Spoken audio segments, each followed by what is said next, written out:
Hey, everybody. Welcome to another season and episode of the Melanin Private Practice Collective. I'm your host, Jaylyn, and y'all, I am super excited to be back. If you have been following us since the first year that we started, you know that season 2, we only put out 2 episodes. And it broke my heart, but at the same time, I was so blessed. Last year, God did exceedingly and abundantly above all I could ever ask or think, and He blew the doors wide open in our consulting business. And my time became very restricted. I had to focus on particular tasks and obligations and deadlines. And in reassessing each quarter, one thing that I started to pay attention to was the pockets of time that I didn't have and how much I wanted that time back. And so when He says, I'm going to bless you and you're not going to have room to receive, He means it, y'all. Because, baby, I did not have the room. But I'm thankful because this year I was placed in a position to start getting help. And I had hired e-partners marketing agency down in Jacksonville, Florida, who has been our social media manager. And let me tell you, I not only got time back, but I also got a return on my investment in just a short time. We've seen an increase in engagements. We've seen an increase in accounts reach. So I'm excited. I'm excited for you guys because we're going to share the ways that we improve time in our business and hopes that during this season of being booked, blessed, and busy, you will reframe the way that you see that phrase, right? Being booked, blessed, and busy does not mean that you have to be stressed, overworked, and overburdened. I don't know why I struggle to say that word. Overburdened. But instead, we want you to be balanced, right? We want you as business owners to have a life outside of your business while also being intentional on the priorities you're setting. And a part of being able to do that is evaluating your processes, both professionally and personally. So, one thing that I like to do is I like to assess my pockets of time in my personal life. And I set this threshold. This threshold is across every area of my personal life that I dedicate time to.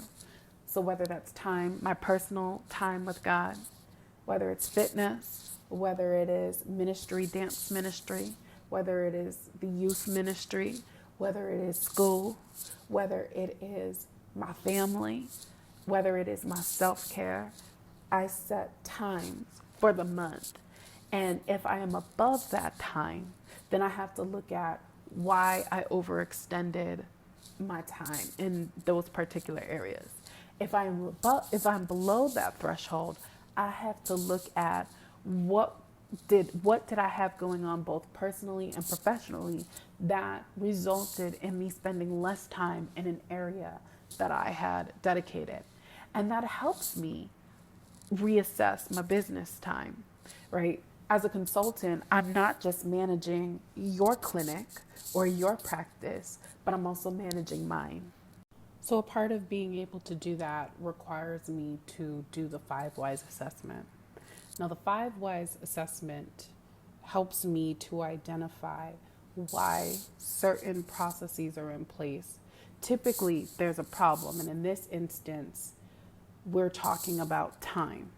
And so if I'm identifying that I don't have enough time to meet deadlines or I don't have enough time to dedicate it to ministry or to self-care, I need to ask myself why I don't have the time. And after going through both the personal assessment and the professional assessment, I'm then able to say, how do I get more time back? You would ask it in the form of a why, but in that instance, it would be, why can't I get more time back? What is the pressing need for me to overextend time in this particular area? then I can ask myself, well, why did I take this project, or why did I take on this task, or why did I make the decision to exert more time in this area? What relief is going to come by doing that? Or what potential problems is it going to create after that? And then I ask myself another why. After I've identified why I've overexerted, I need to ask, well, why didn't I do it this way? Or why didn't I reach out and cancel this particular client, right? And being able to ask that why will help me when I now utilize the gap analysis. I've identified why each decision was made at every stage.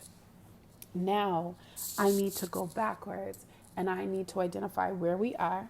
The where we are is going to be that first why. We don't have pockets of time. And then I need to identify the desired state, the desired goal. That desired goal, I need to create action steps in between. And in order for me to meet that desired goal, each action step has to be both intentional and it has to help me reach that goal. So this brings us to talking point number 2, delegation.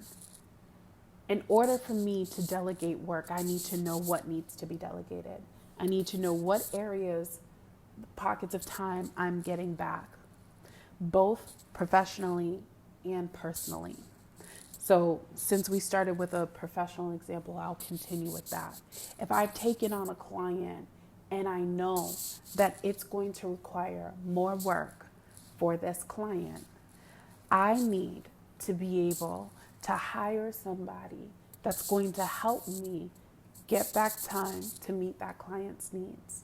And that means that I need to now look at the financial piece of it in addition to the process and in addition to the time.